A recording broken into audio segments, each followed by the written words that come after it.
Pernah kepikiran nggak sih waktu kita lagi jalan di lorong supermarket, kalau setiap produk yang kita lihat itu nggak ditaruh di sana secara asal-asalan? Ternyata, setiap rak itu udah kayak panggung yang dirancang dengan super teliti loh. Tujuannya buat mempengaruhi apa yang kita masukin ke keranjang belanjaan. Ini tuh permainan psikologi, data, dan desain dalam skala besar. Kutipan ini, wah, kena banget deh. Coba bayangin. Ruang rak itu sumber daya paling langka dan paling berharga buat sebuah toko. Di industri yang untungnya tipis-tipis, setiap sentimeter persegi di rak itu udah jadi medan perang. Jadi, memaksimalkan nilainya itu bukan lagi cuma strategi, tapi udah jadi soal hidup dan mati bisnis mereka. Jadi, gimana caranya para peritel ini memenangkan perang perebutan ruang ini? Nah, ini dia peta permainannya. Pertama, kita bakal bongkar kenapa sih ruang rak itu bisa semahal itu. Terus kita masuk ke debat klasik. Mana yang lebih penting, lokasinya atau jumlahnya? Selanjutnya, kita bakal intip senjata rahasia mereka, yaitu planogram. Habis itu, kita bedah trik-trik psikologi di balik penataan rak. Dan terakhir, kita lihat gimana data mengubah segalanya. Siap? Oke, kita mulai dari yang paling dasar dulu. Bagian 1. Properti paling berharga di dunia retail. Dan ya, ini adalah pertarungan sengit untuk setiap incinya. Coba deh bayangin ini. Dalam 10 tahun terakhir, ada 30% lebih banyak produk baru yang rebutan tempat di rak, sementara luas raknya sendiri ya gitu-gitu aja nggak nambah.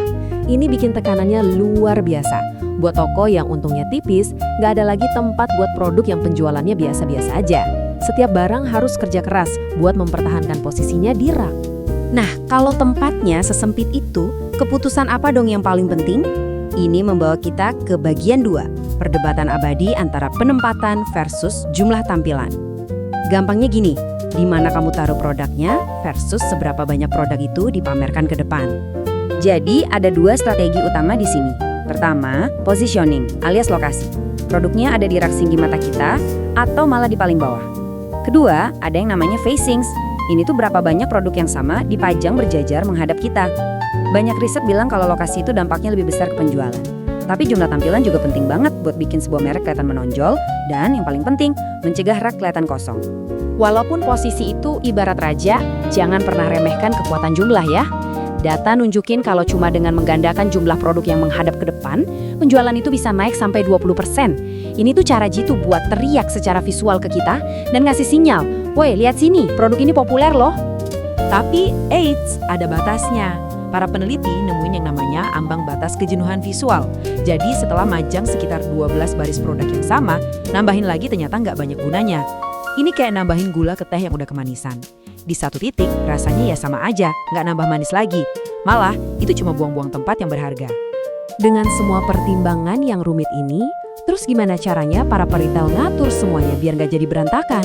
Jawabannya ada di bagian 3, kekuatan planogram. Ini pada dasarnya adalah cetak biru untuk setiap rak di toko. Jadi, gimana mereka menyatukan semua strategi ini? Mereka pakai alat yang namanya planogram atau disingkat POG. Anggap aja ini kayak denah super detail yang ngasih tahu staf toko di mana tepatnya setiap produk harus diletakkan lengkap dengan posisi dan berapa banyak jumlah barisnya. Jadi, yang Anda lihat ini bukan gambar iseng ya. Ini adalah peta yang super presisi.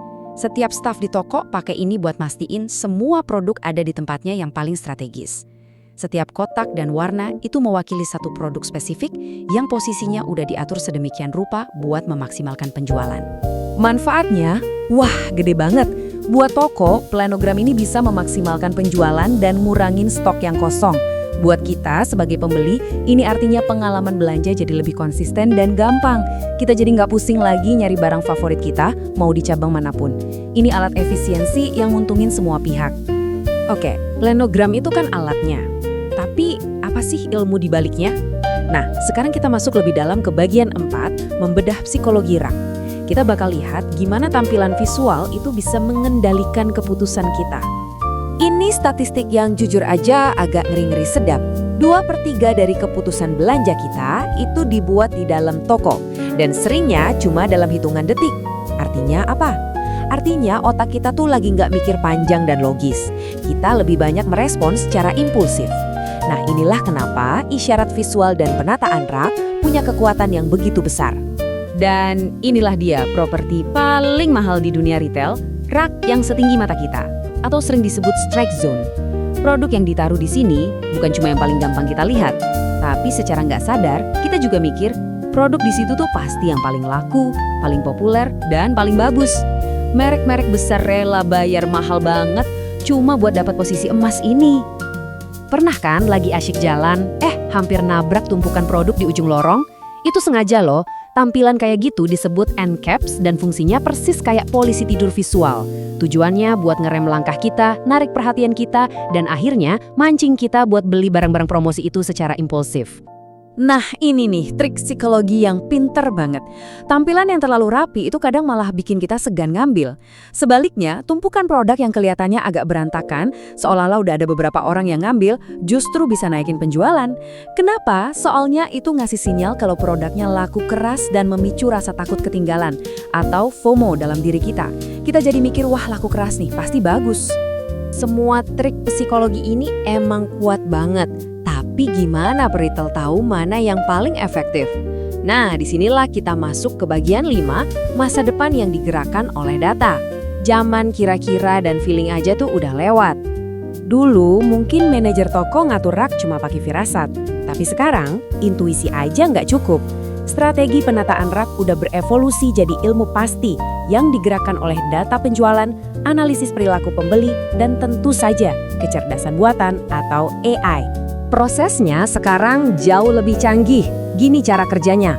Pertama, mesin menganalisis data dalam jumlah yang masif, mulai dari apa yang kita beli sampai kemana kita jalan di dalam toko.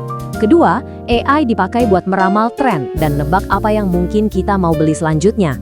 Dan yang paling keren, proses ini bisa otomatis bikin planogram yang unik buat tiap toko, disesuaikan sama selera orang-orang di daerah situ. Hasil akhirnya apa? Rak itu bukan lagi cuma tempat pajangan pasif. Dia berubah jadi semacam pemandu belanja yang proaktif dan super cerdas. Rak itu dirancang khusus buat nuntun kita nemuin produk yang paling relevan buat kita, sambil tentunya memaksimalkan keuntungan buat si toko. Jadi setelah tahu semua rahasia dapurnya, semua strategi dan psikologi yang bermain saat kita lagi belanja, pertanyaannya adalah apakah Anda akan melihat lorong supermarket dengan cara yang sama lagi?